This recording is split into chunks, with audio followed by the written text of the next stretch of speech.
Good morning, good afternoon, and good evening, wherever the case may be, wherever you're tuning in from, into this live stream.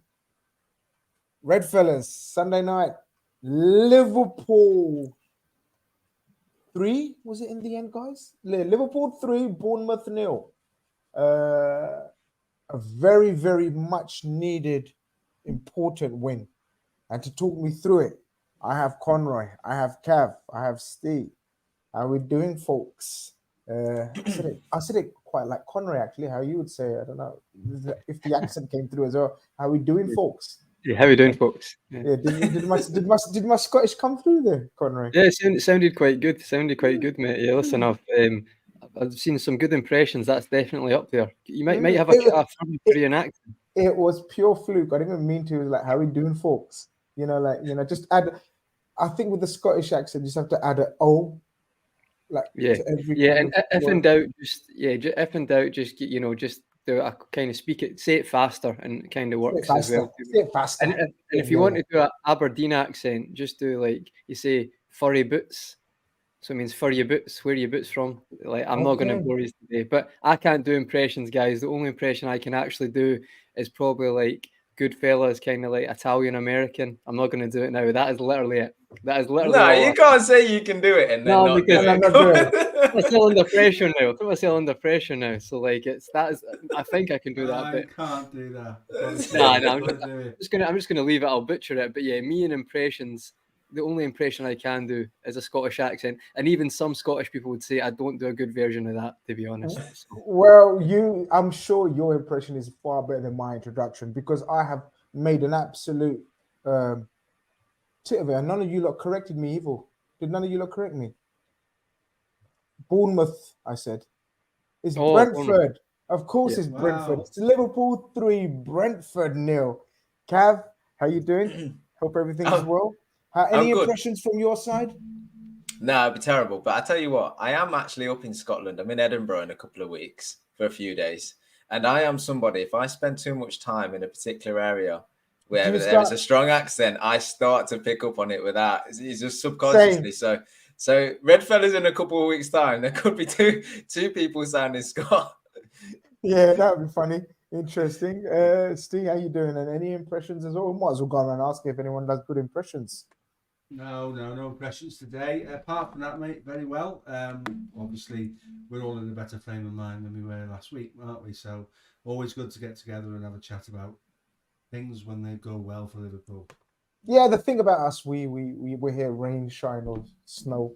I think that's the same. Last week wasn't sort of. Yeah, it was the first dip, I think, of the season. Bit of a setback with the draw, followed up by a very surprising, an awful defeat, I guess, and a performance as well away in the Europa. But it wasn't as important. Lucky, I remember in the post-match, I think Cav, you was with me, right? We were talking about it can all be easily forgotten and very forgotten if we put things right on Sunday. And Conroy, I'll come to you first. It was vitally important that we put the last couple of results to the side and get back on track, especially before the international break. Definitely, Grizz. And I think what we said last week as well about it was obviously a terrible result last week against Luton, but the overall picture, it wasn't too bad. Where we were at that part of the season, you would have definitely taken that, being close to City, leveling points with Arsenal and Spurs at the time as well. So you would have taken that. And I think, okay, yes, the Toulouse performance, to be fair, Toulouse were very good in that game. We weren't great. But again, we're close to winning that group, so you can just put that under the carpet. If we came back today, it felt very much like if we just get back to winning ways today, that's not a rut. It's just a blip, as you said, like last week. Those two in a row. And then it kind of gets forgotten about. And I actually do think that, and we're going to discuss it, that's what happened today. But it was important, especially against a Brentford team, to, let's be fair, tactically they're very adaptable. Look at what they've done at Chelsea at Stamford Bridge. It wasn't just like a fluke. They created quite a few chances in that game as well. They can really cause problems for teams, and they've done it to us in the past as well, created chances at Anfield. So it was important today that we just get back to winning ways. And then because we've got a few injuries as well, I think that would allow everyone in the team who's available at the moment their confidence to be maintained. I know we're going to talk about certain players today who, let's say, were just out of this world and have maybe got that aura back, but we'll talk about that later. But yeah, I think it was important today because it doesn't look at, for example, I know we're not the same level you look at, but Brighton, I think, didn't win today, and that is haven't won in 6. And then there's a few other teams. So it's like before you know it, you can get in a bit of a, if you put the European games and Premier League games together, it can sometimes be 4 or 5 games you're not got a win. Then the pressure goes on. So I think it was important today, and thankfully we got over the line. We did. We got over the line, and you're so right. You know, it was vitally important for all the reasons that you mentioned. By the way, guys, you already know the rules, even though I haven't asked you guys to do it so far, but I'm going to start annoying you. So if you don't want me to annoy you, do it already. Pixelate Pigeon says, of course, big up the Reds and the Red fellas. Please smash the like on your way in. And hopefully you enjoy the show because we're definitely here to enjoy it. And like you said, Cav, just before we went live, you're buzzing. You could tell you was like, I'm enjoying this team. And you said it last week as well. Even though a bit of a setback, you was like, I'm still not down. Like so many times, results last season put us down, but we were already kind of going into games anticipating the worst. Kind of, we'd seen the script. We could see the team tiring. We could see the players not being physically be able to do anything about it. Fast forward, I don't know, 6 months or whatever you want to fast forward. Like, describe it from your point of view, because you are actually looking forward to it. You was like, no, I'm okay. I'm looking forward to watching this team. Yeah. Look, I just totally believe in this set of players and in our coach. And I think we've learned lessons from mistakes we made last season. And I think we've just got an abundance of experience, youth, quality, both technically and physically, you know. And I just think if we can get it right this season, that we can really go on to achieve things. It's a new team, so to speak, a new squad, so to speak, with some of the omissions and additions that come in this summer. And we're at the start of that journey. And there are going to be periods where we have lows, and Luton kind of fell, not like a low, but a little bit of a bit of a humbler, I suppose to speak, because we were all getting a bit excited by what we'd seen this season. But it's never going to take away my excitement for the games that come up. It's never going to take away from how much I enjoy this side. And we just got to continue to believe in these guys and continue to support them in the way that we all can. So I'm just really enjoying this moment, to be honest with you. Really trying to just absorb everything that's good about this team and this season and see where it takes us. So I was looking forward to this game, and obviously we're all buzzing after the result we got. Absolutely. Red fella, who obviously wants to be part of the Red fellas. Fair enough, I get it. Interesting picture, profile picture. That looks very painful. Big up Grizz and the lads. Was at the game today, needed that win. Some decent performances today. Verge, Salah, just to name a few. Up the Reds. Hit the like button and subscribe button, folks. He's absolutely spot on. We've got our very own pimp in distress. Hope he's not in distress. I always say that. Got to stress that. Hope he's not in actual distress. Even Red fellas, people smash the likes to show your appreciation. Yeah, I enjoyed that one, as Sam says. I enjoyed that one, Steve, because this opposition are no mean. They know what they're doing. They're very streetwise. Even though they've been in the Premier League, help me out here, guys. Only a few years. I don't know. 3 years now. But they don't play like the team that's been in the Premier League for 3 years. They play like a team that's been in the Premier League for a little while. And in Thomas Frank, they've got a very, very shrewd coach who usually has a game plan. What did you think at the start of the game? I'll bring up the lineups as you go into it as well. Yeah, listen, Brentford have never played like we've just got into the Premier League. They don't really care about reputation. They do their thing. They have a set game plan that works for them. You know, we thought they'd get caught out in the second year, like most teams do. They didn't. And it's the same this year. They've got, like you said, they've got a very tactically astute manager that knows exactly how to get the best out of his players. He continues to do that. I thought the lineup today was interesting. We spoke about it in the WhatsApp group before the game, with Cody Gakpo sort of playing in midfield, but very quickly becoming a 4-2-4 if we needed it to. Yeah, it's that team kind of picked itself today for me, given the exclusions and the people that weren't available. And I tweeted that team should be good enough to get the points today, and as it came to pass, it did. we continue to give chances away, but as a footnote to the chances thing, we have the equal best goals against in the league. So I don't know why there's a bit of a Liverpool easy to get at and you create chances against them. Yes, Allison came to the rescue today, but it's just a lazy media narrative with regards to that. You can't concede 10 goals, the same as Arsenal, and not be given some respect for that. So, yeah, that's going to happen. All the games this season are very open. Look at today's game with Chelsea and Man City. Both conceded 4. So football's changing in that regard. I think we are going to see more goals. Because you can't touch anybody, you can't tackle anybody, you can't be physical anymore. That's all gone from the game. So having conceded 10 goals and being the same as Arsenal, I'll take that. But I don't necessarily go with the narrative that Liverpool are easy to play against and you get chances. The statistics tell you otherwise. Yeah, no, you're right, and we won't reveal the whole conversation of the WhatsApp because it'll make me look like a numpty, and I speak enough rubbish for me to not think people think I'm a numpty anyway. But no, I'll admit it. I wasn't confident today. Normally I throw in my usual jinx scoreline, but today I genuinely thought we might struggle. And the reason for that, Con, we come to you first, is because, all right, we look at the team in a minute and we'll probably get into the team as well, but the subs bench was the standout for me today. You look on the subs bench and you thought to yourself, I've missed out Harvey Elliott and Luis Diaz on purpose. I've cut them out of the edit just because we're bound to have one or two first teamers in the thing, but the rest of that lineup on the subs bench, it tells you we had injuries and, of course, the suspension to McAllister. I really thought if we're going to win it, it's going to be the ones on the pitch that are going to do it for us because there's a lot on there. Glad to see a few youngsters in there, but it kind of just shows you that, you need a bit of luck when it comes to injuries and suspensions at certain times of the year.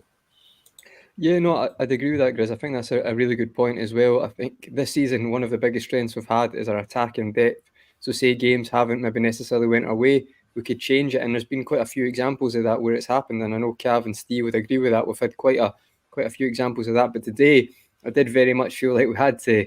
It's I know there was Diaz obviously on the bench as well, but it felt like that starting 11, it was on them to get the job done. Kind of old school type of thinking, like, and maybe when 3 subs, you'd have that type of thinking. But in general, I don't think there was a save the game type of bench today that we could kind of overload a team with the 5 subs and really put them under the cosh if it was 0-0, 10 minutes to go.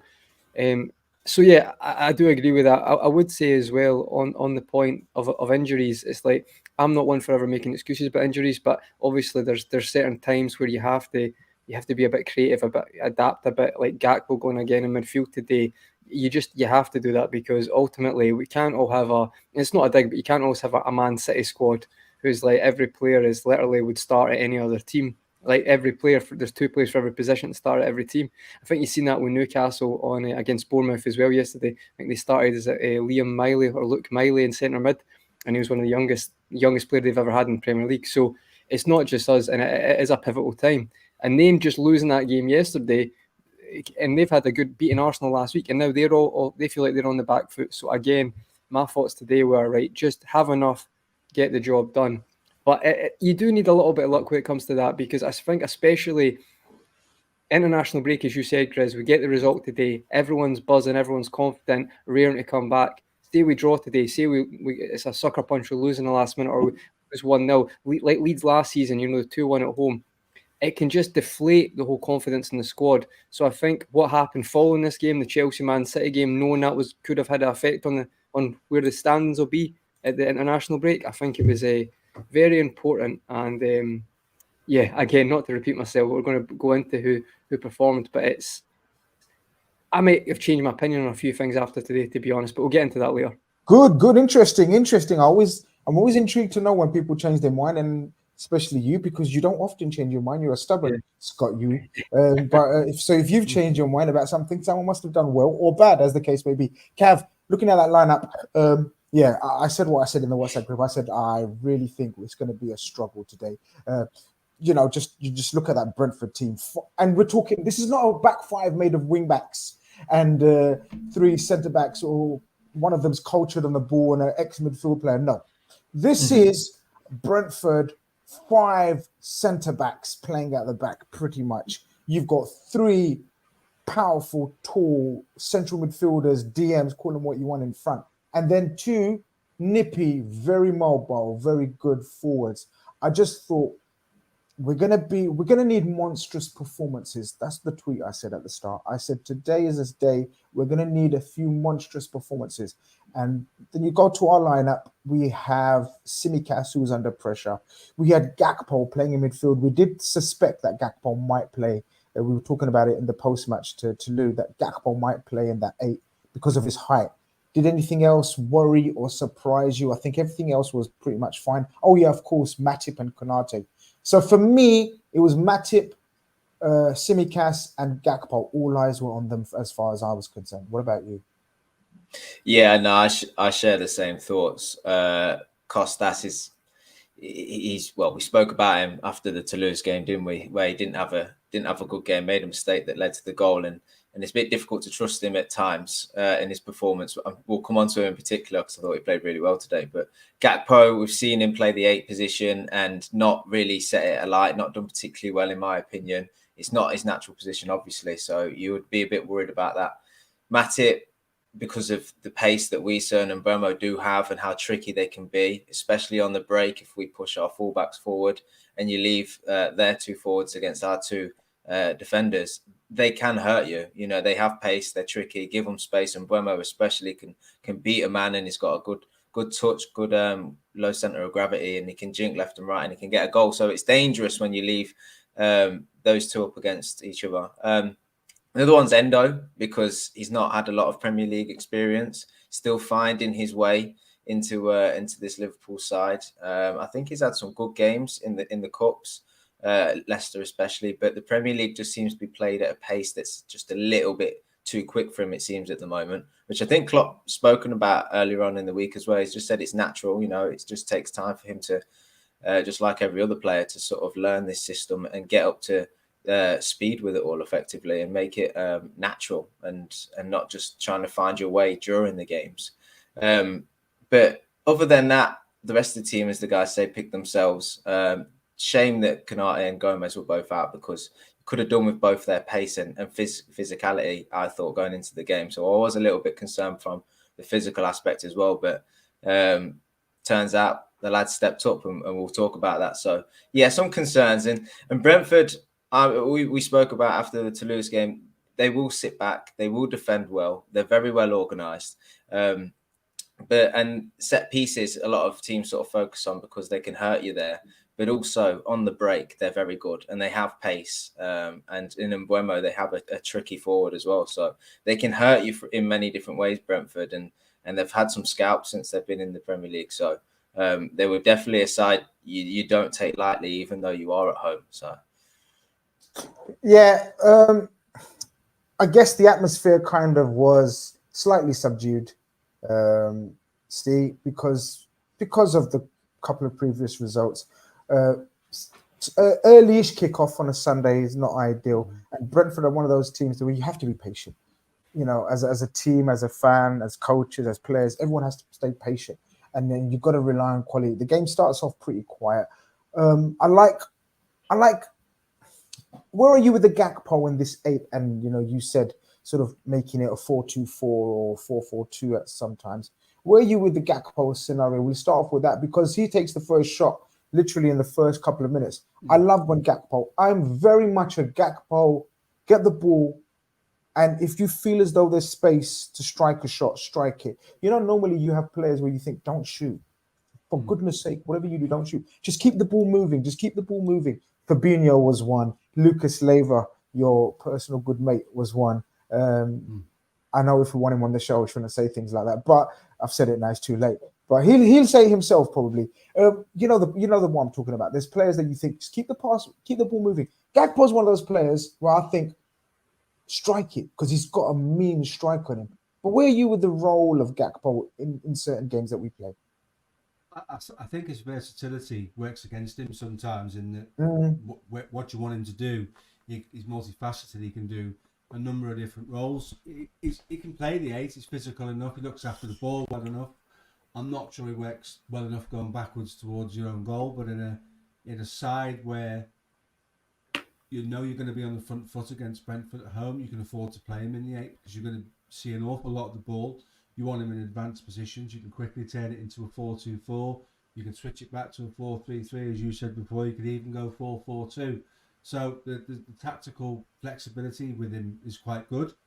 I think since we pushed up and we play our 8s further up the pitch, I think that's killed off the space that the likes of a Roberto Firmino would have played in, and what we saw him do particularly well last season. So it's a bit of a conundrum with him. How do we get the best out of him? Because the false 9 role has changed. Darwin is an orthodox number 9 now that is learning to lead the line well. He's learning to do all the things that a number 9 should do in a team rather than being the focal point as he was at his previous club. So things have changed within the structure of the team, and I think Gakpo's probably the one that's had the biggest impact on, because we used to bring him on to look after the ball and he'd sit in the pocket and play the wide men in and be sort of the link player, but we don't do that so much anymore. So he's having to evolve and change his game, but he's good enough to do that. So, you know, look at the likes of Gakpo at the moment, who is on the periphery of the absolute first 11, but he's fine. And like you say, I like it when he gets the ball out of his feet, because he can fizz a shot off. And when he opens up for him, he can either get a shot off or play somebody in. He's a very, very intelligent footballer. So that with that, you can get additional tactical flexibility. It's not the future. It's not the way that the team will play. It will be horses for courses. It might suit us to play him against Man City because we will want to engage Rodri and stop him from being involved in the gameplay.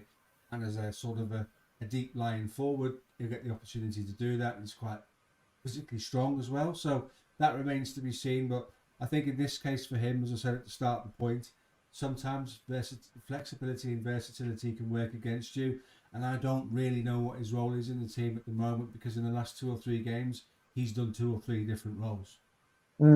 Conroy, I come to you and I've got the average position sort of the game, and I don't think we overcomplicated it today. I think we saw far less of Trent inverting, as we can see.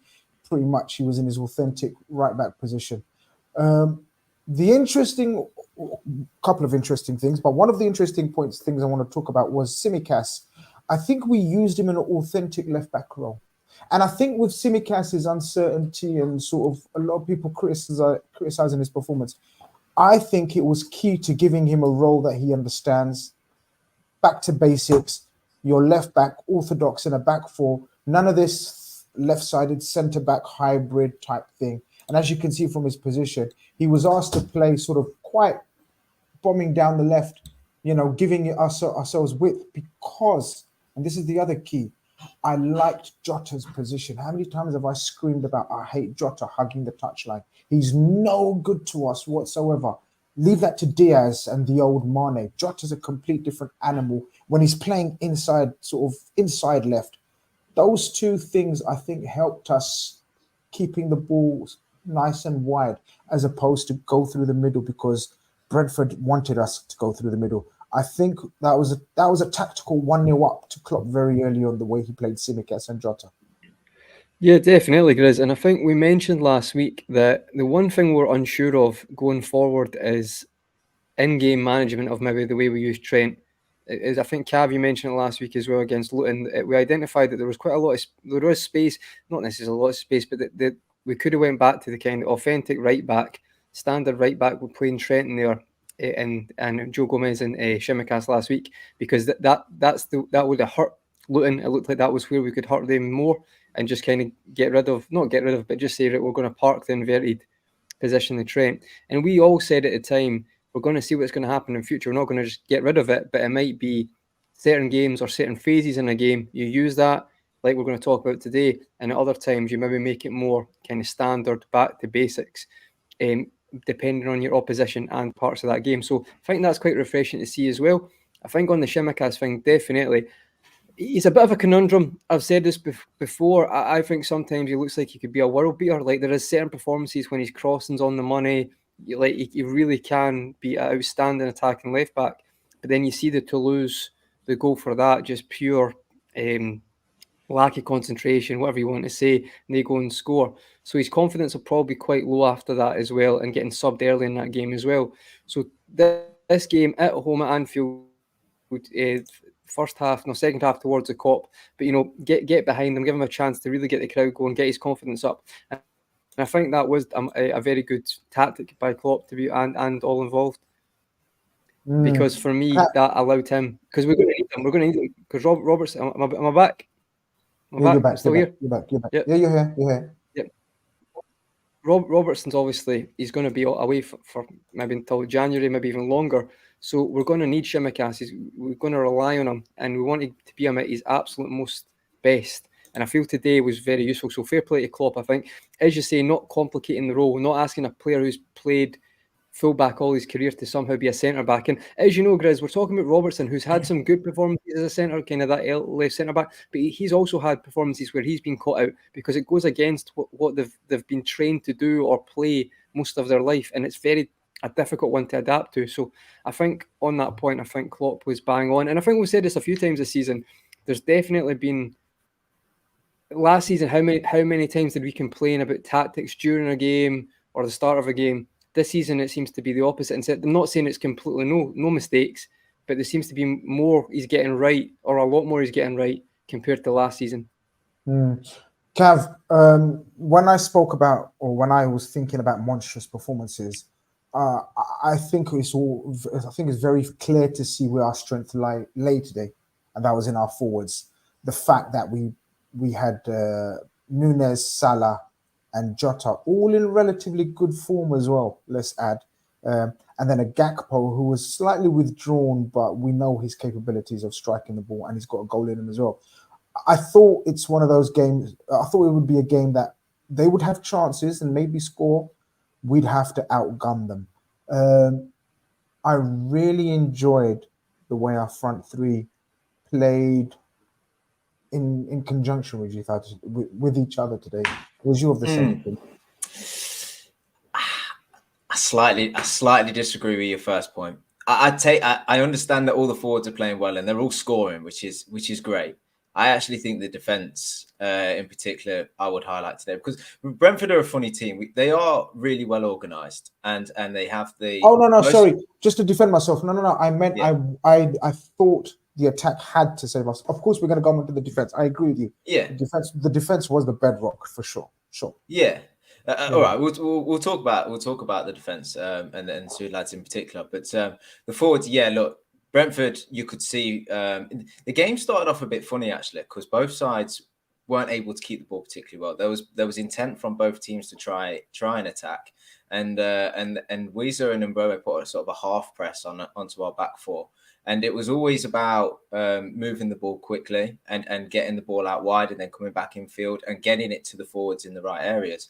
And on a few occasions, sort of Nunez would come deep and the ball would go in behind and then vice versa. So you could see that everybody was trying, but just not quite on the same wavelength at times. And we were giving the ball away a little bit without them actually being able to counter-attack on us. But on the times where it did connect, you've seen Jota sort of coming into areas and playing 1-2s and linking the play. Nunez the same. And I actually thought it was Salah that was a bit quiet in that sort of first 20 minutes. It sort of looked like he was on the edge of the game. Ball was coming out to him, but not really making anything happen. But we were able to get the ball to the forwards. We were able to bring Tsimikas into play. We were able to bring Trent into dangerous areas as well. And we were able to sort of create these chances where Gakpo was able to get the shot away. You know, we'll come on to the disallowed goals because they happened quite midway through the first half. But we're getting into areas where we're actually able to make things happen. And this was, I think, once the game had settled a little bit and Brentford got their men behind the ball, and it was clear to see that they were actually not going to persist with this press. They were actually going to retreat and play on the counter. It was always going to be about, can Liverpool create the chances, and then can they tuck them away? And we could, I think, be good to come on to the Nunez' first one, because you know he's offside. I'm going to put it out there. I thought that first half performance from Darwin Nunez, and I tweeted at halftime, I thought, and of course, feel free to give your opinion. I thought that is one of his best performances in terms of all-round number 9 play. Of course, the 2 goals disallowed meant it wasn't the perfect performance because a goal would have added to it. But I thought, guys, that's someone whose Klopp's finally got through to and having a massive effect on how he plays. And what I saw, I'm not comparing him straight away, but what I saw was a young Lewandowski that Klopp got hold of and molded into this brilliant all-round forward. And that first half performance, for me personally, up against the opposition that he was up against, 5 robust centre-backs, the way he played, the way he dropped, the way he linked the play, his movement as well, I thought it was an all-action display. The first goal, stay with you, Kath, for that first goal. Right, guys, was it Tsimikas that would have had another assist? Was it a shot from Tsimikas? I can't remember. I think it's Szoboszlai that hits it. Yeah, okay. It's great play from Jota and Tsimikas down the left wing, and I think it's Jota that pulls the ball back. I could be wrong, could be Tsimikas, but pulls the ball back to Szoboszlai on the edge of the 18-yard box, and he hits it, but he scuffs it, and it drags through to Nunez, who's a toenail offside. The finish was interesting. He opened up his body and put it to the keeper. He normally misses the easy ones. Yeah, but it's such a typical Nunez thing, one-on-one with the keeper. You think he's just going to play it into the sort of left-hand side where it's probably more natural, but actually he opens his body up, which you wouldn't do in so close to the keeper because it gives him time to come out and get the ball. But he does it quick enough. He opens his body up, he puts his foot through it, and goes in off the post. But look, it's a hairline offside. But I agree with you on Nunez. His technical ability, his touch, and his link-up play is improving. But he's without doubt in every game and every minute he plays affecting the game. Now, yes, he misses chances.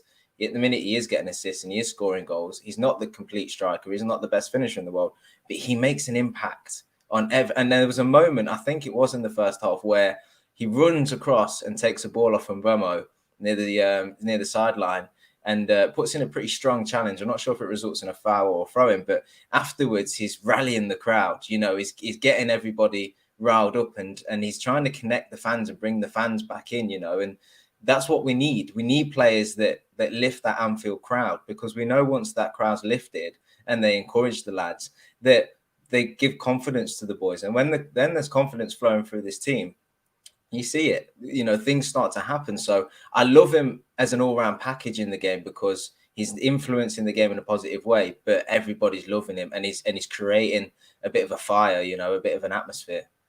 He is, and Steve, a couple of goals offside. Cavs touched on the first one. The other one comes from a set piece, and even though I've described Brentford as the land of the giants, and they are, we were quite good on set pieces. We were causing havoc in terms of panic. We had Van Dijk, of course, has a chance as well, clean header. A couple of situations developed, and again we score another goal. This was clearly offside, but what did you make of Nunez in that first half? 2 goals disallowed. Of course, we're going to come on to the first opening goal where he had a massive hand in as well. Did you enjoy that? Yeah, I did. And I think taking your point about, the set pieces, yes, they've got 5 centre-backs playing across the back 5. We've got Verge 6'4", Matip 6'4", Gakpo 6'4", Szoboszlai 6'1", Nunez 6'2". So we're not a small side, are we? So it's kind of like we're gonna put it about as well. And Virgil's very lively in the box and causes all kinds of problems for people. But in terms of Nunez, Klopp referenced it at the end of the game. His pressing is improving.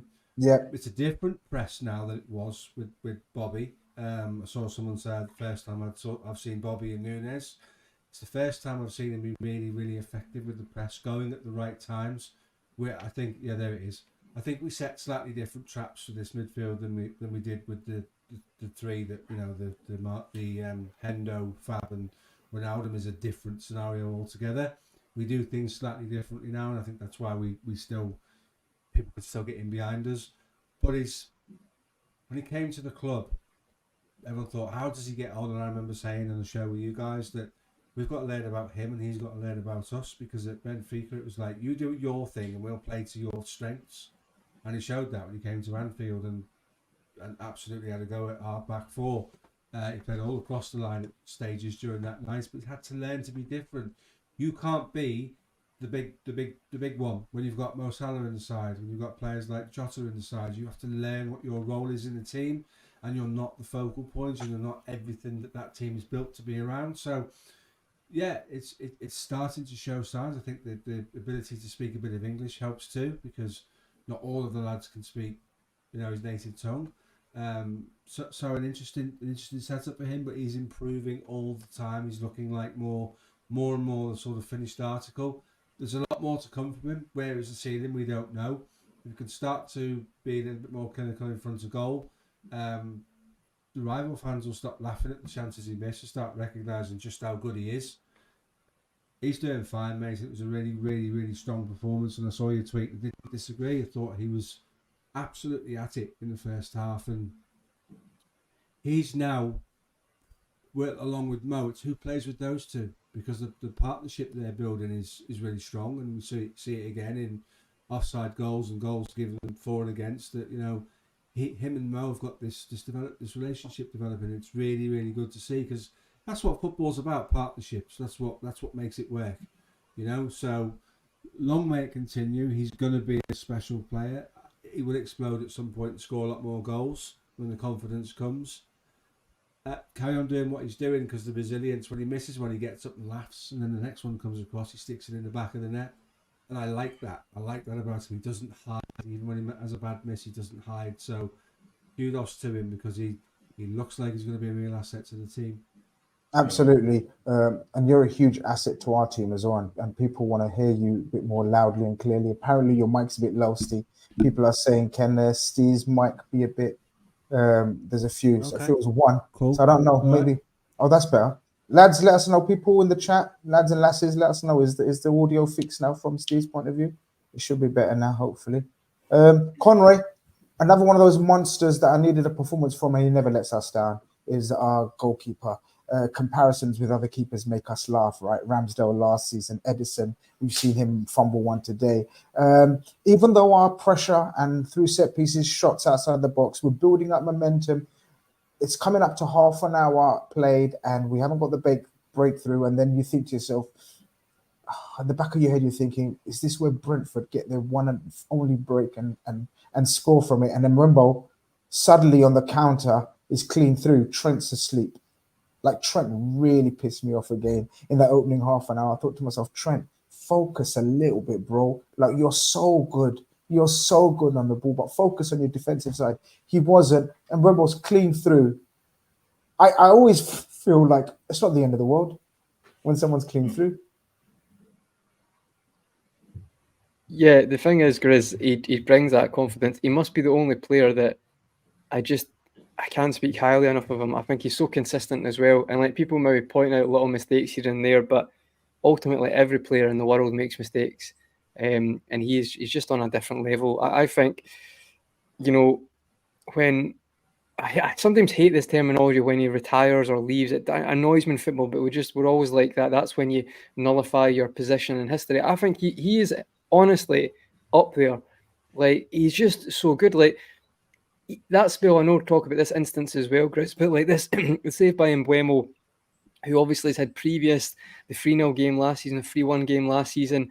He's actually a very good player, to be honest, and he's performed against us. So he's not going to lack confidence. But again, Allison just makes you doubt slightly. Actually, to be fair, when De Gea first kind of was formed, like, I remember the season you kind of had that as well. But personally, I think it's Schmeichel is the best example I can think of, because Schmeichel, you just felt that when one-on-one, he'd have the advantage, and it was like the player had to outfox him. When you look at it rationally, that should not be the case, because you've got a massive goal. But I think Allison is just fantastic. Yet again today shows that in that instance, and later on the game where Brentford have a flurry of corners, but he's just so secure. He's just so good at being a goalkeeper. If it's catching, if it's, one-on-one saves, dominating that area, I just think he's unbelievable. And yet again, I don't know if you guys, I want to ask everyone if you are the same as me. I look back to recent history Like, and it's when we had keepers who, by the way, weren't even like bad keepers; they were just decent keepers. But when you've got Allison, it's like you can allow to not be at it in some games, and he can save you. And I do think we'll rely on him far too often that is the case. But he's still it shouldn't take away how good he is. I just think I always remember like Simon Mignolet is a good example as well. Not a bad keeper, but just not a great keeper. And it's like even you go back, you can go on like the Vestavale, Kirkland, Dudek. Allison is just like in the modern era in a completely different planet.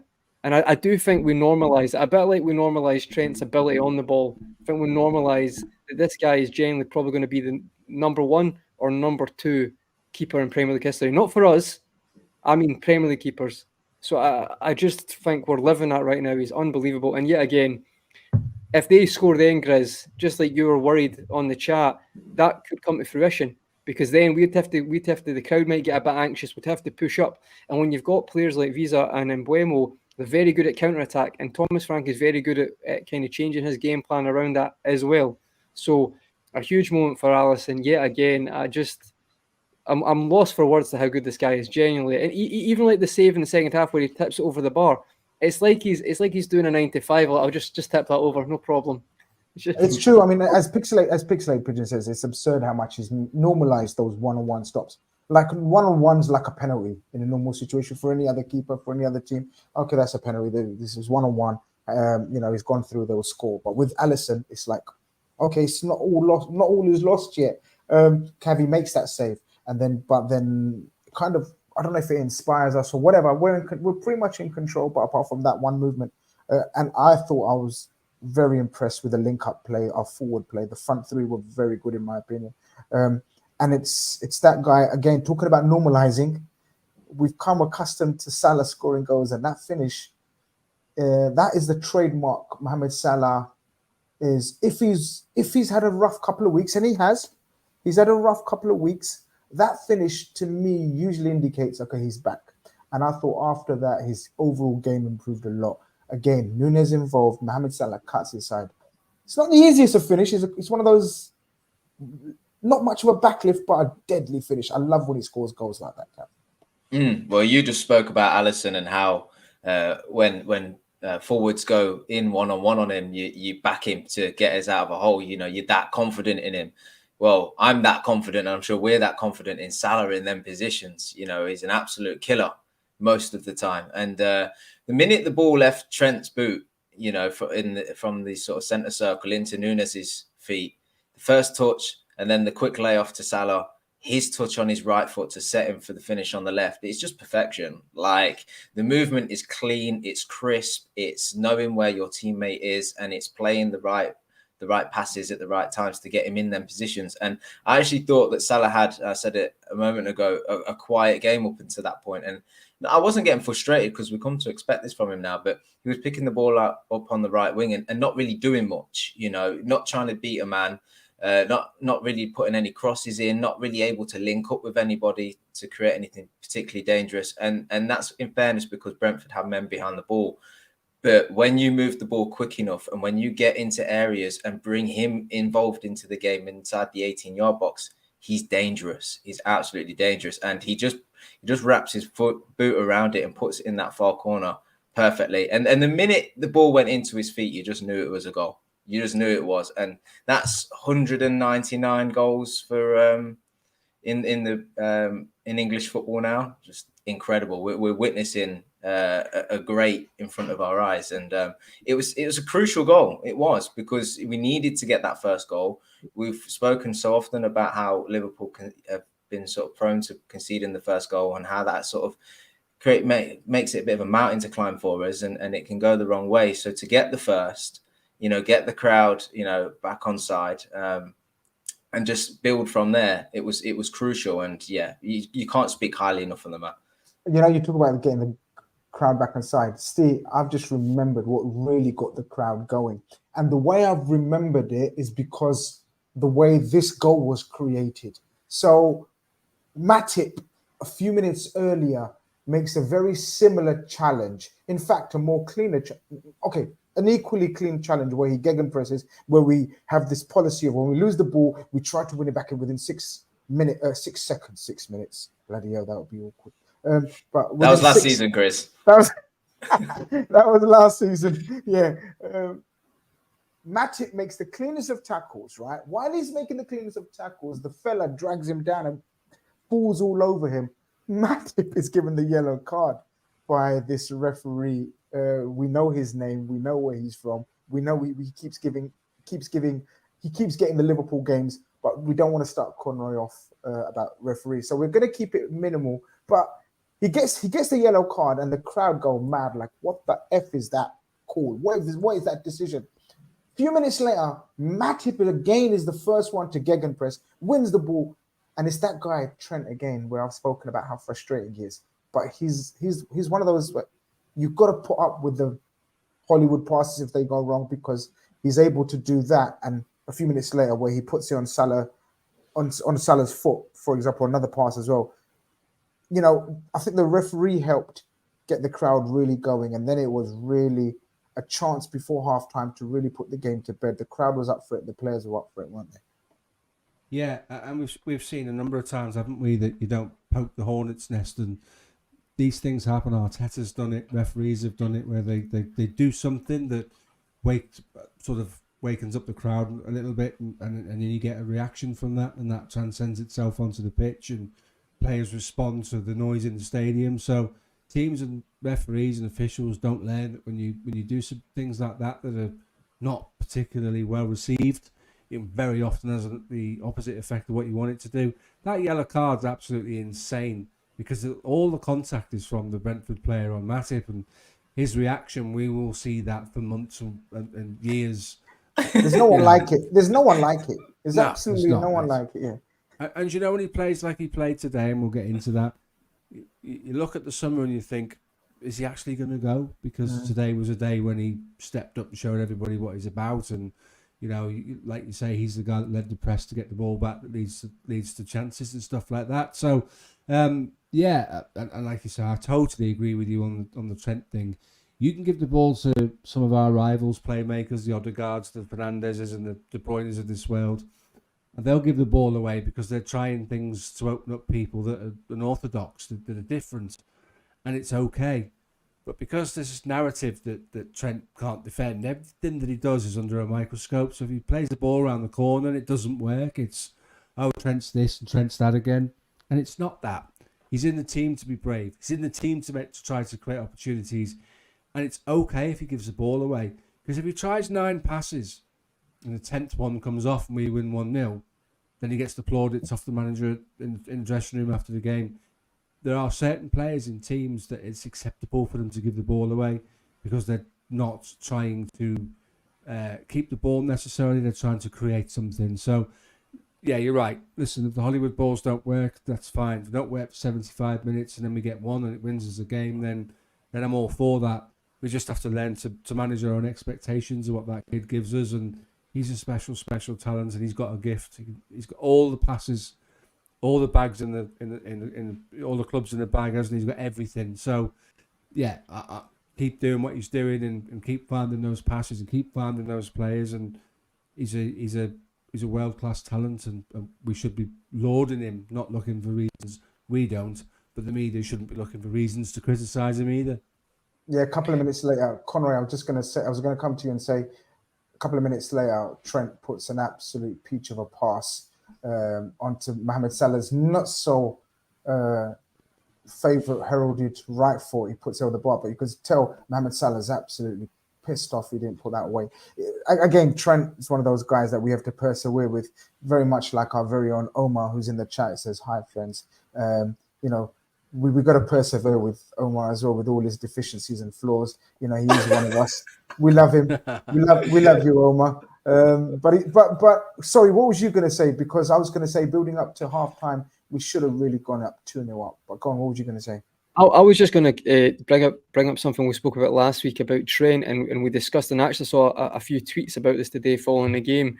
That example, and again, he wasn't playing inverted the full game today, but that example with Trent being in a final phase or a phase further up the park, where it can be very effective. Because we discussed it last week, Grizz, and you were saying that, see, when he's starting at the first phase, you had a few issues with that. And I just wanted to bring that up to everyone. Is that where we all feel like that's where he's the most effective? And I know you mentioned that even coming a bit further up the park, but as Steve said, I mean, you can get hurt there, but it's a very less chance you're going to get hurt there. And maybe it doesn't work as smoothly when he's further back. I just wanted to get everyone's thoughts on that, if we prefer it being at that phase of the park instead of getting it between the centre-backs or just above the centre-backs.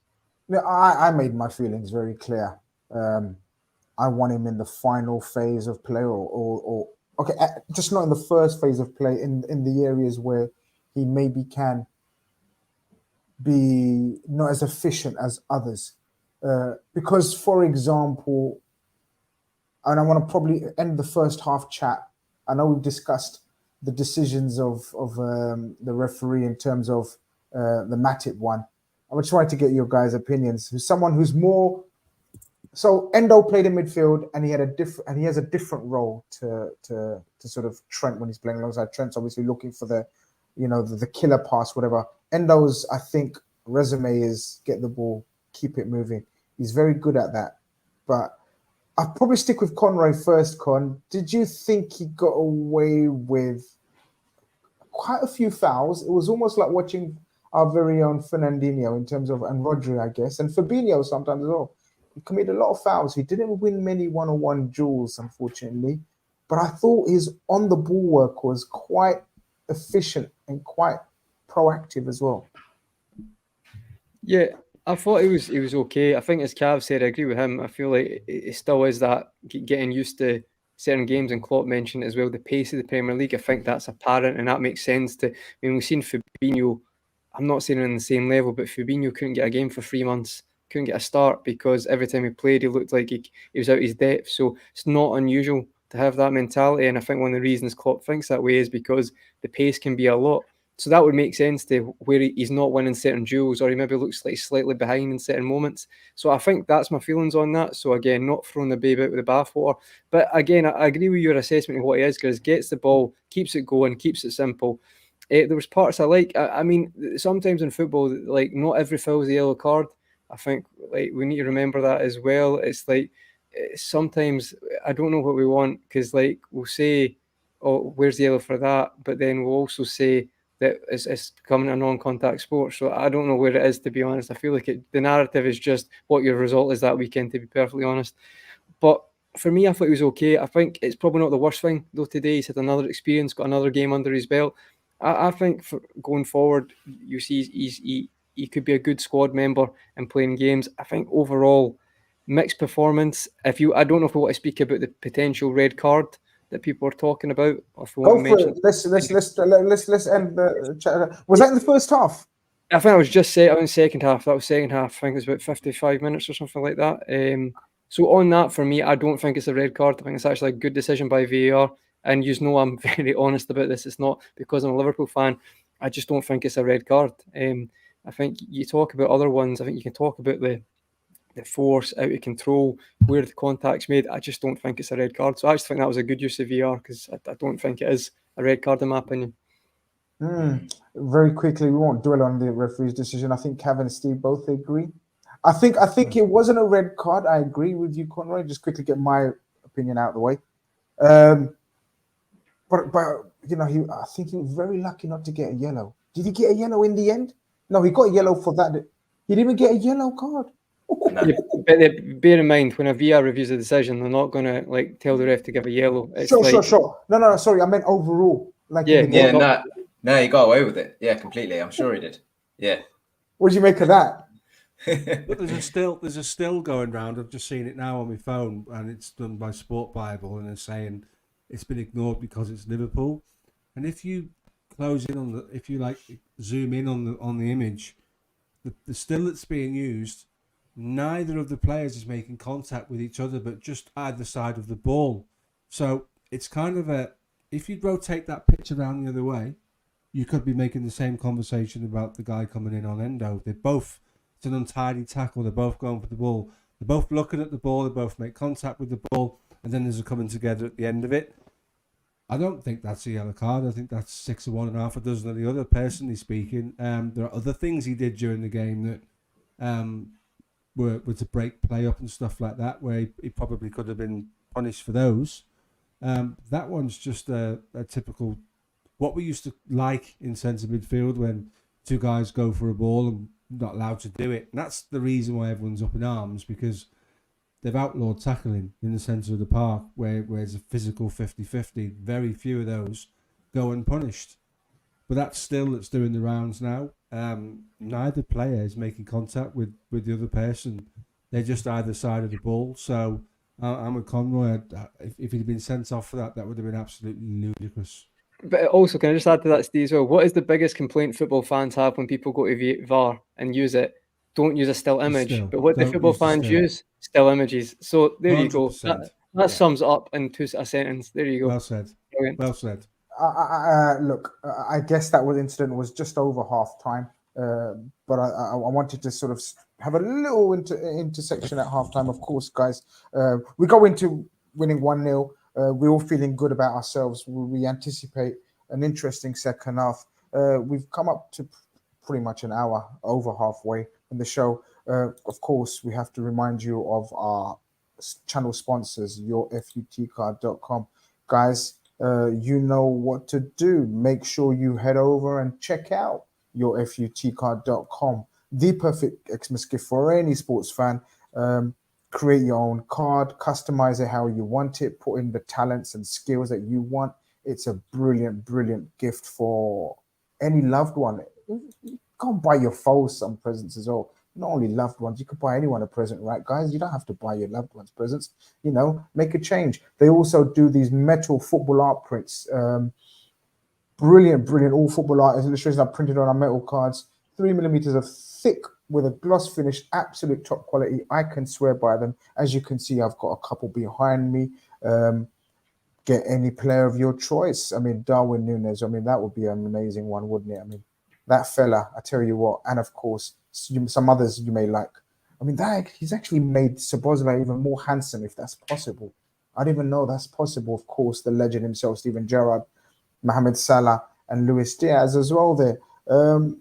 If you guys go over to their website and type in Red Fellas, you get 15% off as well as a thank you as well. They've brought out these players' moments metal prints as well.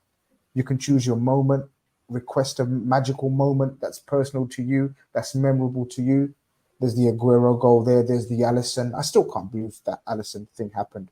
Like, guys, did that really happen? But, hey, it did. And to remind yourselves forever, go and get one of these prints made for yourself. The Divock Origi, my God, against, this is the Barcelona goal, but how many Divock Origi moments is there? So go check them out. Brilliant service, brilliant website. You help them, you help us. Type in Red Fellas and you get 15% off as well of any purchases. Halftime, for a long time, or after a little while, Cav, I didn't anticipate any changes. I thought we're good where we are. Because the bench didn't really inspire me. Luis Diaz, there was no need for him.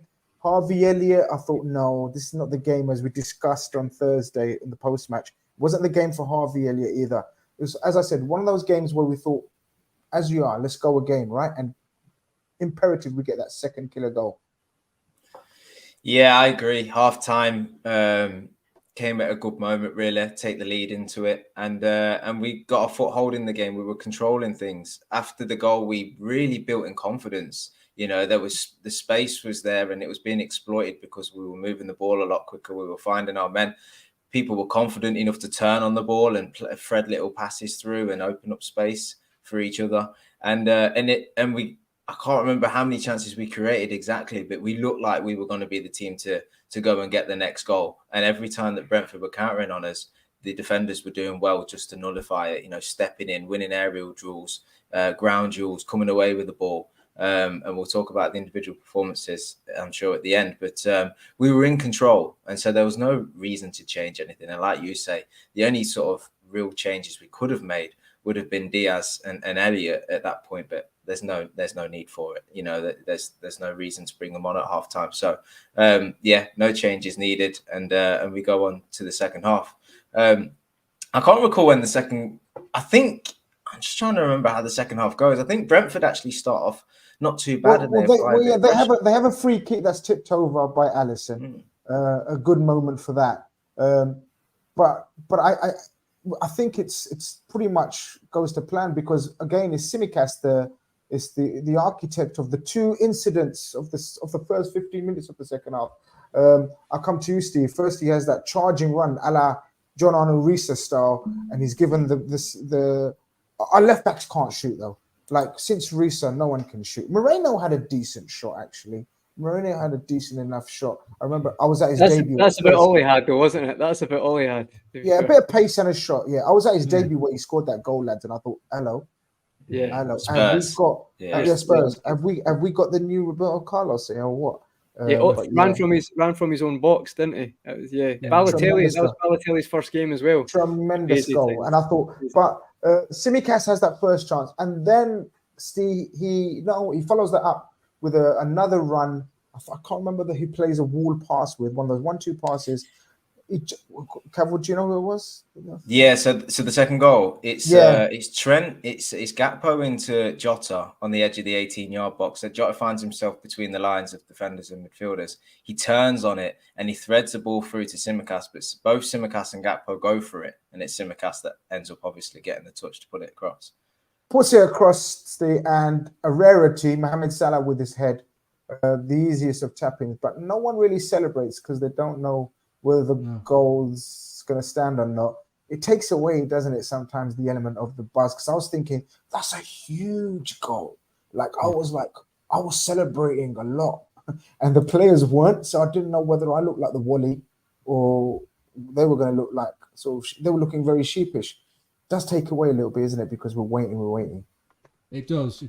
But what's interesting is that's probably the best game he's had in recent weeks. You know, a lot of criticism for the Toulouse performance, a lot of criticism for other performances.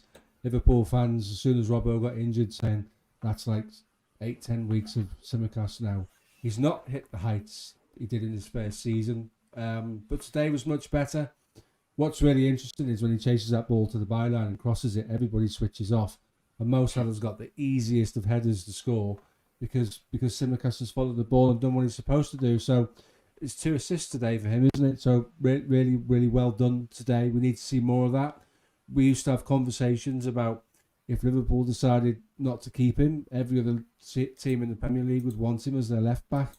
I don't think that's been the case for 12 months. So we probably need to see a bit more from him now. Bit of confidence, couple of assists, good performance. But it's the type of team that will give you the opportunity to do those things. You know, we talked about the formation at the start of the show. We talked about Gakpo's role, where we were always going to be lion's share of the ball and always going to be able to move it around and create opportunities for people to overlap. I just thought he was a lot better today. I still think there's more to come from him. You know, when he joined the club, I thought, here's a guy that genuinely wants to have a go at taking Andy Robertson's shirt off him. And that's tailed off and petered away in the last 12 months. But really, really positive to see him play much, much better today, certainly from an attacking point of view. His first attempted cross today, he just blammed it straight into the legs of the Bournemouth player, and luckily it came off him and broke to us. And I'm thinking, here we go again. It's going to be one of those games for him. But he improved. I mean, he's going to need to improve. You know, our first game back after the international break is as tough as it gets, and he'll need to be equally as good as today, but defensively better. So hopefully this is sort of some shoots of recovery for him in terms of form, because he is good enough to do that. He is good enough to play in that position, but he needs to show us a bit more. I don't think I'm unfair in saying that. No, I think pretty much we're all in agreement with you. I had certainly written him off for that Man City game. I was adamant that Joe Gomez will start. I think Joe Gomez still has a very good chance of starting that game, despite Tsimikas' performance. At home to Brentford is different from Man City away. So, but let's see. We'll cross that bridge when we get to it. 2-0 up, Conroy. I've done a poll, guys, in the chat. I'll put it up. If you disagree with my 4 options, then tough. You've got to pick the 4 I've thought that will be in everyone's mind. I've put Verge, I've put Tsimikas, I've put Nunez, and I've put Salah, who scored 2 goals. Have I made a glaring bollock of that, guys? Have I missed anyone? No? That's good. Not bad 4 options, right? Not bad options. Conroy, come to you for the third goal. The icing on the cake always. The third goal is always the one that you look forward to kind of just relax and start totally thinking about substitutions and olaying with the football. And we started playing some wonderful stuff. As I think Cav mentioned, everyone relaxes. The touch is suddenly better. Mohamed Salah's doing some wonderful stuff out on the right with Sabozalai conjunction. And we've spoken about Salah. We've spoken about Nunez. I thought Jota was fantastic again. I love that position where he scores the goal. That's not wide left, Con. That's inside left. I love him. And he always sees a picture not before anyone else, because he's one of those where he knows how to maneuver himself, position himself to give him the best opportunity to get a strike off or score a goal. Wonderful strike. Probably my favorite goal of the evening. Me too, and I think as well, like the last goal as well, I think as Jota plays the pass to Tsimikas, and you mentioned at the start of the game, by Jota picking up that spot specifically in that shape, allows for the overlap all the time. And again, it's the opposite this time. He gets the pass back from Tsimikas, but he's also, by taking up that position, he's in an area that if he can get a touch away, he's got the ability to have a strike. You know, he's got open space in front of him to beat the man. So he gets the ball back. I think he has the confidence. You know, I'm going to get here first. He's had a good game, cuts in, and I think it's a great strike because firstly I thought he whipped it, but he strikes through the ball and it bends to the right corner. It's a fantastic strike. It really is. It's a ferocious effort. It's a fantastic finish. My favourite goal of the day. And I'm not being, because to be fair, Jota's scored a lot of good neat finishes. He scored a lot of scruffy finishes, but this might be one of his most well-struck finishes for Liverpool because it's hit so pure. It really is up there. I have to say, I was watching the game during the week, and it was the 89th minute, or maybe just into stoppage time, 93rd minute, sorry. The ball lands at the edge of the box from a corner. He takes a touch. He can hit it at the same area, and he panics. And I was like, this time again, just have a shot. You talk about some people not doing it. This is not Dejan Lovren. You've scored a lot of goals for the club. So I was disappointed he didn't have that strike. I think we all were, because it's the last minute. I know we get the goal eventually, but ultimately, you don't know how many chances you're going to get. So today, it was great to see him in that position, have the confidence, and then it's a great strike. And for me, it's just adds to what you've got with Jota. I know he can be frustrating, I get it, but the amount of effect, the impact he can have in a game by his movement and just his directness and his goals, it is a great tool for us to have. And I just feel like we talk about the Spurs game, you know, the last minute goal. When it comes to finishes, he has got an absolute handbook. What's no handbook? He's got a catalogue, and I think that's another one today. He probably does have a handbook as well, to be fair. He seems to know what he's doing. Fowler S today. You know, Fowler against was it Newcastle? When he kind of has a strike like that. You know, not the Newcastle, not the famous one. It might have been, it was when it was at Anfield, but it was older nets, and he hits a strike and it bends to the left. I can't remember the strike, but that's what it reminded me of today. Just remembers it like the Jota goal was like the Trents in COVID season. I like that comparison. It's Aston Villa. Good shout. Good shoot. Last minute. Good shoot. I thought it was a mirror image of the Mohamed Salah goal, right? From the other side, like cutting inside. Obviously, Jota's is from outside the box, wasn't it? Pretty much. But Brentford are no mean team. Like, no, they're not easy pickings, and we just kind of, in the end, I was sat there thinking, it's very difficult why do we sometimes doubt this team? Just when we think, oh God, today's going to be really tricky, and the squad and so many injuries, suspensions, in the end, we made very light work of it, and it was exactly like we said, the tonic needed. Now we go into an international break. We would have been at worst 6 points behind. We end up a point behind, of course, after tonight's proceedings at Stamford Bridge.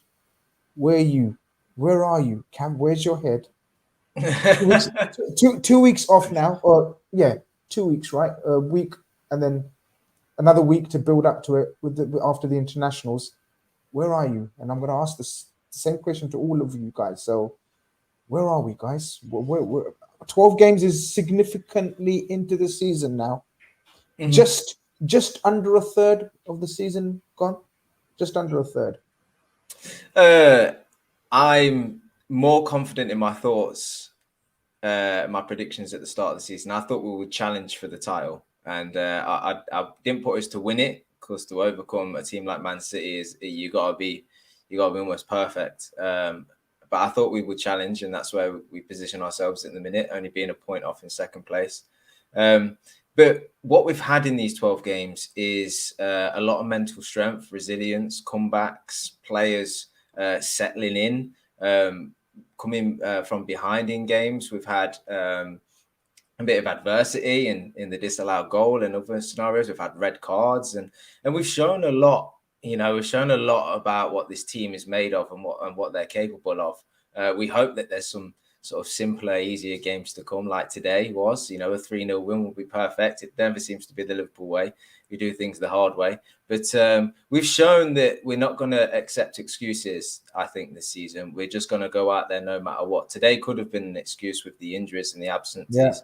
Yeah. We spoke about the bench, but actually the guys that were out there, they stepped up and they performed, and they won every battle, and they go on to win. And that's what we need to continue to do, regardless of what we're put up against, the conditions, injuries, referees, all of that. You just need to go out and do the business. And I think Liverpool have done that so far. So I still think that we'll be a team to challenge for the title. And this season, what I've seen hasn't shown me anything to suggest otherwise. Steve, win every challenge, as he said, and we won our duels, and no one epitomized that more than our captain, our resurgent captain, looks like a refreshed captain, looks back to his imperious best, looks back to the Virgil van Dijk that looks at attackers and thinks, are you serious? Are you seriously trying to take me on? That's the Virgil we know. That's the Virgil we missed so much last season. He really does look imperious. A lot of people use that word on Twitter. I think is the best way to describe him, isn't it? 100%. I think the defining moment for me was he came across from the left-hand side to deal with Wissa, and the ball goes out into the crowd, and he roared his approval at what he'd done. And you don't often see that with Virg, that kind of emotion. But he used to do that all the time, and attackers have said he shouts at them and they're terrified of him. So, that's... And I know lads who played semi-pro standard that do exactly the same thing. It's all about putting people off and making people think about what they're doing. Yes, he's back. He's somewhere along the line to what we came to love and expect from him. A lot of it's down to trusting himself physically.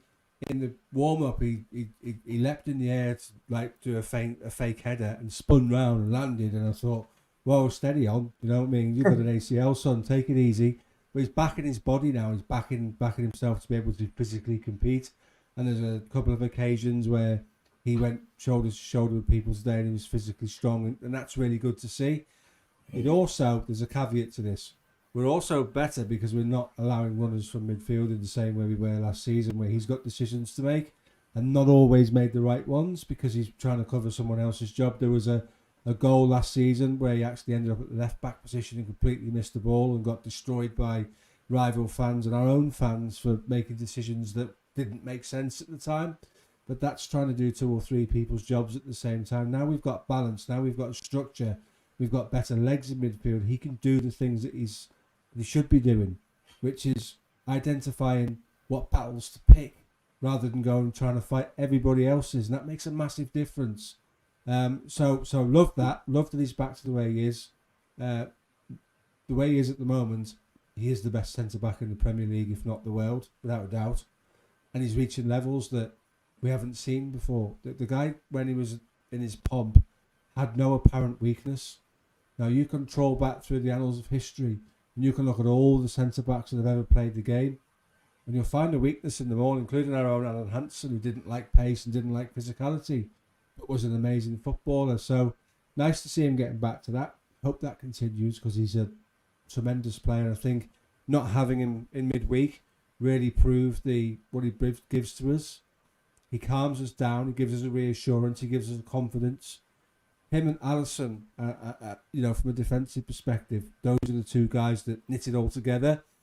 He's a leader. People talk about, the Dutch have spoken about him not being a great captain for them. but he is for us because like the song says, he's as calm as you like. He's imperious, which is a great word. I've used it myself on Twitter today, and he's just back to being what we know he is. Last season would have been as difficult for him to play as it was for us to watch at times. Definitely. So I'm sure he psychologically is in a much better place. That can only reap dividends for us in terms of how deep we go into competitions and how much we can rely on him to be that Virgil van Dijk that makes such a difference when he's inside. Yeah, it's amazing, isn't it, Conroy? We look at all our centre backs and we're probably hoping the oldest one is the most consistent and stays fit. He's the best one. Gomez, again, out with a slight injury. Konate out with a slight injury. So frustrating. Young Kwanzaa comes in and impresses, by the way, again. He looked so good again. He just looks like an amazing footballer.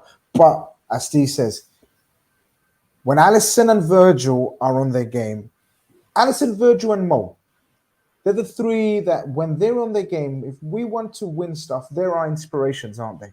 There are leaders, there are spiritual leaders, sort of, physically we rely on them, mentally we rely on them. And both those things, Virgil looks back to his best physically and still, like Steve said, mentally. He looks in a good place and he knows his role, captain, of course. I think that's been crucial to the resurgent Virgil van Dijk. Yeah, I've actually got a few notes here, just writing them down so I didn't forget. I think absolutely agree with the Cav and Steve's points as well. I think as well the captaincy, I don't think it's been an instantaneous thing. I think he wasn't great initially because I think it's like, I'll take the captaincy for Hendo.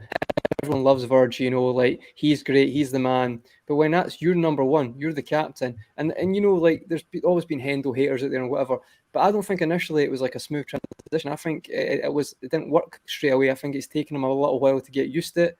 And I think right now he's in that sweet spot. But again, it's not always instantaneous. Sometimes that being the club captain, it can take a while to fully embrace. But I think now it's definitely helped because it's really, he's integrated in that. He is the captain. He is the guy. Because it's not just on the field. There'll be other things you have to do as well. But to have that symbol is Liverpool, the massive club, and Virgil, you're the main man. You're the captain. And I think that's definitely, I wanted to say that as well.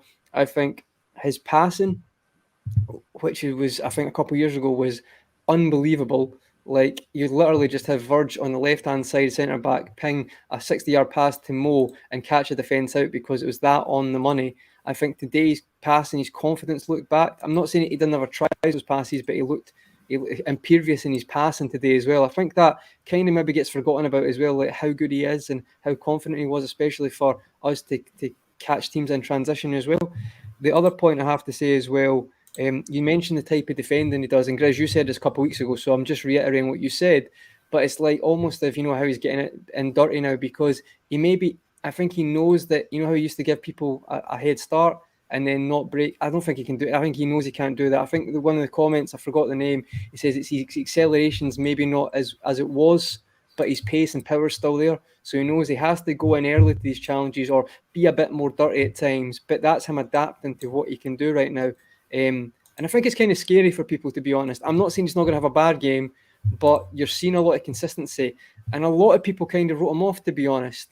And I just think that was a bit dumb to do, because even after his ACL, he was in the team of the year the following season, but no one mentions it because, again, it doesn't support the narrative. The last thing I wanted to say is the thing I'd kind of fallen today, and it's been a couple of weeks I've been thinking about it. I'm not saying he's definitely maybe not what he was, but for him to adapt, it does feel like there's a little bit of that other strikers maybe feel that way. We mentioned Allison gives the fear to some strikers one-on-one. I felt that a little bit today, and I felt that the last couple of weeks. I feel like it's a kind of nice cycle moment today. You see Mbeumo at Brentford Stadium, Virgil has a bad game that day. There's a 3-1 loss. And then today, I know Ivan Toney's not, but Mbeumo again, it just felt like he was absolutely superb again defensively. And it just feels like it's a nice moment to say that I think he could be, I'm not going to say he's back the same, but I think he's definitely back to a level where, as Steve said, for me, he is the best defender right now. Now, I'm not having a go at Ruben Diaz, by the way. I think Ruben Diaz is a brilliant defender as well. But there's a massive match on this afternoon, and in the last minute, he gives a very rash challenge away. So what I mean to that is pressure can cut diamonds, but it can also cause a lot of other things.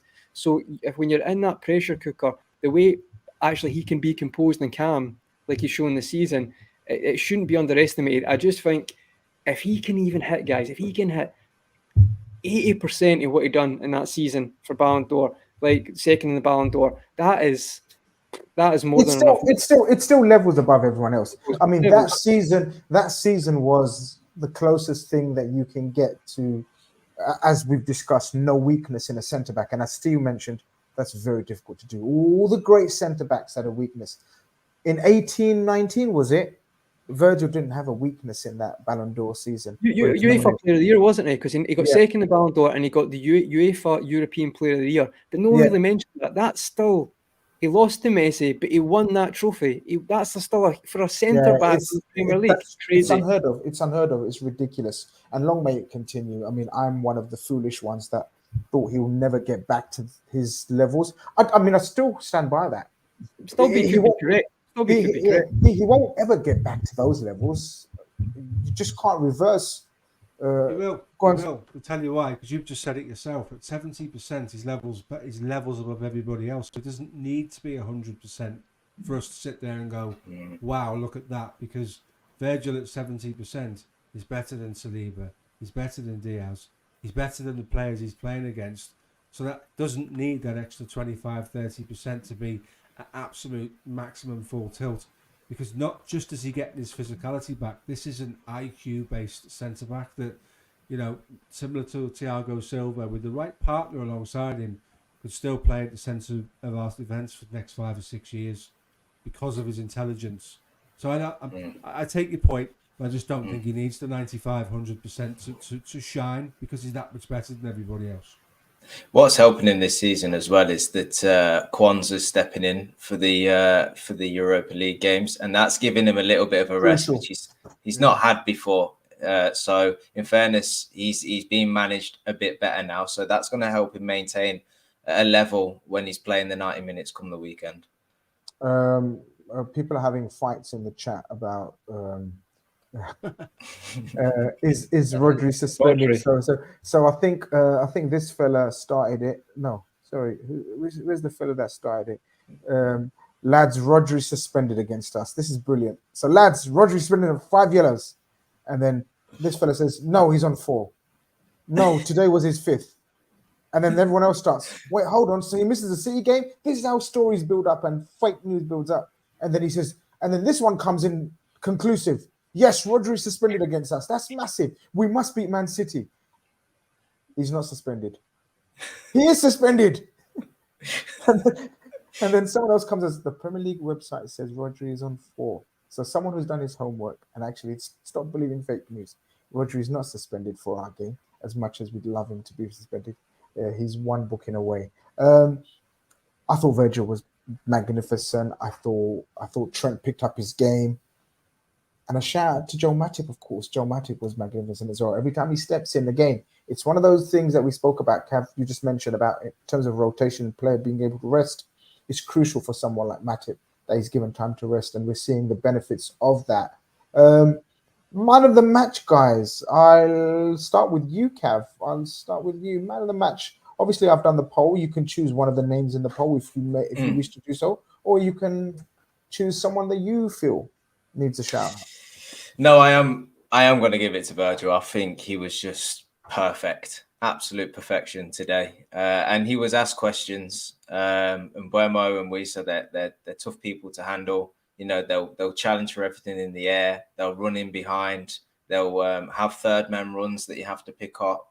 And he just answered all the questions. He led the team exceptionally well. I think the cameras picked up on a few occasions. He's encouraging Tsimikas, and when Szoboszlai lost the ball, he's giving him that Virgil stare. You know, it doesn't always have to be a shouting and putting someone down. It's just a turn around, look at him, stare, and let him know that, you know, that's not what we tolerate. You've just put our defense under pressure. So he's influencing the team positively as a captain as well. I just think he is absolute perfection. But I'm not going to lie, at half time, I typed up into our WhatsApp group that Matip's going to be my manager, the man of the match tonight. And so stick with it. I can't, because Matty was brilliant in the first half, but then Virgil just, he had key moments in that second half that just edged it for me. So I'm gonna that interception as well with the header. I think was it Mopai's header. Yeah. Unbelievable. That was brilliant. Well, look, channel member, one of my favorite names as well, Mane Hafaran, has ended it. He says VVD is back to 100%. Tired of all this 80%, still better than most defender. Virgil is back to his best. Accept it. Okay, we'll accept it, man. We won't argue with that, my friend. We won't argue with that. Last request for likes, guys. We're only about 30 away from 200 likes. Smash that like button. Conroy, anything for you different in terms of man of the match? No, just honourable mentions. I thought, as Cav said, Shimika's second half, I think he done really well, and it's important to give a shout out for that. Salah, obviously, quiet first half, gets 2 goals. That's what Mo Salah does, though. I think, to be honest, I wouldn't say every game he scores, he plays well. He does have a lot of games he scores, he does play well, but that's one of his best assets, is he just scores all the time. He doesn't have to be having a great game. We're so used to it, and it's so effective for us. So, yeah, shout out to Salah. But I just think Virg, even some of the compilations already, I don't know if Cav summed it up, and so did Steve earlier. Just think it was he's been consistently good, but today was just like it stood out so much that it all added up today, and I thought he was outstanding. And I think I just had cheated there. I looked at the chat, and I think a lot of the chat agree with us. It really was a standout performance today by our captain. So yeah, Virgil for me, can't be anyone else. I don't think Steve's not a hot takes kind of guy anyway. Steve, you're not gonna move from that, are you? Endo. No. Steve's going for Endo. Clean sweep. It's a clean sweep, and when he plays well, our man Keith is normally here to big up Virgil. So I'm going to rep Keith today, and I'm going to come with all the flowers for Virgil, because he was absolute top draw. And you made the point before, Grizz. We all wondered, could he get back to anything like what we saw before? Because that injury was horrendous. Just absolutely sublime. And hopefully that's the launch pad for a season of performances like this from him, because he's well capable of it. He's a leader, the best centre-back in world football today. He's got everything. And he did it, one of those 60-yard passes straight into Mo's feet. He didn't have to move in the first half, and that would have been some goal. I mean, if Mo, for them all day, mate. A lot of people are praising Mo for that. I think Mo could have taken more care. I know it was so close to being the perfect pass to Nunez, because Nunez would have just had to glance it in. It was that move would have been the best 3-touch move ever. It would have been one of those PlayStation moves, But Mo just over here, I think. And I think that was the other thing. A Nunez goal would have topped it off, guys. I know he had 2 disallowed, but I thought the front 3 were fantastic. The midfield done a job. Look, a lot of chat about Endo. Endo is going to be needed for games where we're suddenly going to have no McAllister, no Curtis Jones, no McAllister, no Gravenberch. That's 3 starters missing. And we've comfortably put away Robertson, Konate, and we've comfortably put away Brentford 3-0, who I think we were all nervous about at the start. I think a lot of non-Liverpool fans, I thought a lot of opposition fans were like, a lot of my mates, Man United, Chelsea, City, were like, we think this could be a bit of a blip for you guys. Luton, Toulouse, and now Brentford, a lot of injuries. This could get sticky. In fact, we dealt with them very comfortably. It bodes well. We have a little break now to recuperate, get our injured players back. And I guess to sort of go again, I think is crucial. We come back, and obviously we're going to have a big, massive build-up to the Man City game. Excited about that, Conroy? That Man City game. Suddenly it's like the good old days where Man City, Liverpool, dare I say it, guys, could be deciders. Yeah, I think I get what you're saying, Grizz. I'll be honest, right? I feel like we have to see in those seasons, sometimes we have to lay a glove on them, though. We have to do something to Etihad. I think we have to really make a statement. I'm not saying... I agree with you.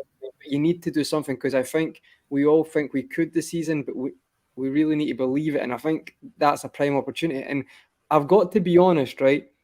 me and Keith, we do rate Manchester. We know how good Manchester City are. I think at times this season, I don't know if it's through tactics. I just think at times they overcomplicate it and are not playing that fluid. I think Doku has been outstanding, but I wouldn't say they've been amazing every game. I think they could probably get at them. And listen, I know this team can go on 12-match unbeaten runs. I'm just saying that you've seen Chelsea away, you've seen Arsenal away. There may be something we can do. On the day, outstanding, like Doku especially. But even like the Emirates game, he didn't start Doku. It's like been weird things. Like today he plays a free centre halves. It was just like for space and transition. It's like there. It'll be interesting to see what team we play and the formation on that day. But we have to lay a glove on them. We have to do something. It can't just be we go there and we don't really offer it, and we really have to make a statement, I feel anyway, and then that changes things. That's what I was saying at the start today. I think going into that after Man City not winning today with that Rodri goal, thinking, here we go, massive win, look at this mentality, but then Cole Palmer, former player who, by the way, has been very impressive. I've got to be honest, I didn't think he was that guy, but again, stepping up for another massive penalty in the last minute against his old team. Shout out to Peter Drury, some amazing commentary. I don't know. I think we could maybe do something to them right now. We'll meet up closer to the time, but right now, I think you can get at them more than you probably could. But then that could just be recency biased from what I've seen in the last couple of games. I agree. I totally agree with you. Look at today's game. When Chelsea decided to be brave and offer runners and go at them, they did it almost normal, you know what I mean? And it's always been said, and I've been a mad advocate for this for years, that if you're brave against Manchester City, you get rewarded for being brave against Manchester City. If you do what Villa did and West Ham did in sort of the end of the season when we just missed out, they go 2-0 up and then they go in for half time and they come out and they try and hold what they have and they stop doing the brave things. Manchester City come into the game, the centre-backs join up at the back of the midfield and you never see the ball again. So the thing for me with Liverpool is to go to the Etihad, go and be brave. Listen, we are 1 point behind them. If we lose that game, we're not 12 points behind them with a mountain to climb. This is a position where we can afford to go and have a go because it's not a title-defining fixture. Good point. We could bounce back from not necessarily getting what we want, but I absolutely think we have to be brave. Yeah, Cav, I echo both what these guys have said. It is time to lay a glove on them at that ground. I know we have got a very good record at our ground. Cav, I'm not one to get carried away. But I'm going to get carried away. And I'm saying if we go there and get a result, then we've really, really put our name down as back to title contenders. I wanted 12 points out of 12 going into this game. We spoke about it so many times, didn't we? About the batch of 4 games. We've gotten 10 points out of 12? Yeah, 10. We dropped 2 against Luton. Those 2 are looking so crucial, right? The 2 to Luton. But let's go to, and Steve's right. The pressure's not on either side, would you say? Would you say the pressure's more on them or us? I don't know how to look at it. It's one of those games where, go on. I don't think either side will feel pressure at this stage, to be honest with you. I think both. I think Man City are always cautious of Liverpool, but I think now that we're right there, in second place, I think they know it's going to be us that's to push them, and they'd rather play anybody else in the title race than us. So I think they'll have that little bit of anxiety, and I think if we go there and we get a win, we cement that. And then they'll really know that they're in for a tough, long season when they're up against us. And it'll just give us that added belief that actually, I think we all now and all Liverpool fans now expect us to get top 4 based on what we've seen this season. And some of us are flirting with the idea of winning the title. I think if we go there and win, suddenly everybody's on board for this title race. And that's powerful. Suddenly the power of Anfield comes back and we fully focus on this, especially being in the Europa League and making the rotated sides and all these kind of things, full focus on the Premier League. It can build and build and build. So Steve put it perfectly. You might as well go there and be brave because even if you lose, you can still come back. But if you win, it can be the next catalyst to go on and achieve it this season. Do you think this break suits them, or would we have liked to play them right now on the back of this? I don't know. Steve's nodding in disagreement. No, We need this break, right? No, we don't. We need to play. Oh, we don't. We needed to play City as soon as possible. Oh, really? Even with our situation with our squad, though. We're still a let's go 2-3 times a week club, mate, where the intensity comes from rinse and repeat, go again type of thing. We've never had a good record coming off the back of international breaks. We never seem to hit the ground running. Maybe this is the game that focuses minds and changes that. You know, you can add to that the mix that it's a 12:30 game, although we've very recently decided that actually that doesn't mean anything. And we are in the title race. Listen, the belief, and Cav makes a good point that the belief will be in the ground. Those players already know whether they're in for the title or not, whether they're going to have a go at the title or not this season. That's already done and dusted. It's us that have to win over our hearts and minds to include ourselves in that title challenge. They're not doing this to finish anything other than as high as possible, and that means going toe-to-toe with Manchester City. And Manchester City have not played a Liverpool side this cavalier and attack-minded and front-footed under Jurgen Klopp yet. This is exactly the type of game Liverpool will want, because City will come to play, and that will suit us, and we'll come to play, and it'll be the two biggest juggernauts in English football going head-to-head in a wonderful advertisement for the Premier League football. And Liverpool will go to the Etihad to get something, because we front foot. We play on the front foot. I was calling for it last season. Arsenal and City have shown the way that front foot teams get the rewards and get the prizes at the end of the season. We've changed what we do. We're not going to second press teams. We're going to get the ball back. We're going to use it well. We're going to give it to our creative players. We're going to get Nunez involved. We're going to get Salah involved. We're going to go to Manchester City to roll up the sleeves and show the rest of the Premier League that we're here for the duration. This is a different Liverpool now, and City have not played us like this. So we've got inside Guardiola's head before. They've just shipped 4 goals against Chelsea. We've got the best attack in European football in terms of the quality of those 5 players. This is it. This is it. Liverpool will go to this. You're all right. Liverpool will go to City to make a statement. Do you know what we've got now? Today. You talk about the attack. We've always had brilliant attacks, especially the famous 3 that we've gone up against them and done damage to. This time around, we've got midfielders that could play in that Man City team. You know, like Szoboszlai and McAllister, especially, they could be Man City level players, midfielders. And I always worry when we come up against Man City that we get out of the midfield. And this time around, it's like if McAllister's back from suspension, Szoboszlai hopefully stays fit. Hopefully, Gravenberch is back as well. You know, we have a midfield now that can challenge Man City's as well. If Virgil and the guys at the back continue their form, before you know it, we've got not just an attack that can do damage, we've got an entire side that can do damage. So we should be confident going into that tie. Look at that, guys. If Steve and Cav haven't convinced you that we're in a title race, we've got a City fan who says Liverpool 100% in a title race. You are the most consistent, probably more so than Arsenal. I wouldn't disagree. Conroy's back, but Conroy, I might as well keep you off stage. I'll go on and let you say bye. We're about to finish off now, and we are going to finish off now. Conroy, we were just basically saying we've got to go to, echoing what you said, actually, we've got to go there and do something. And Steve's done a rallying speech about how positive he is and how positive we are with that attack. And then Cav's added onto that midfield.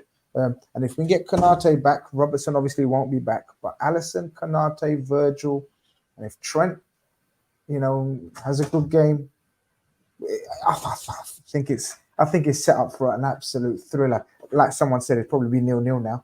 But I'll okay, very quickly, just to end it, guys, very quickly. You're offered a point, guaranteed a point.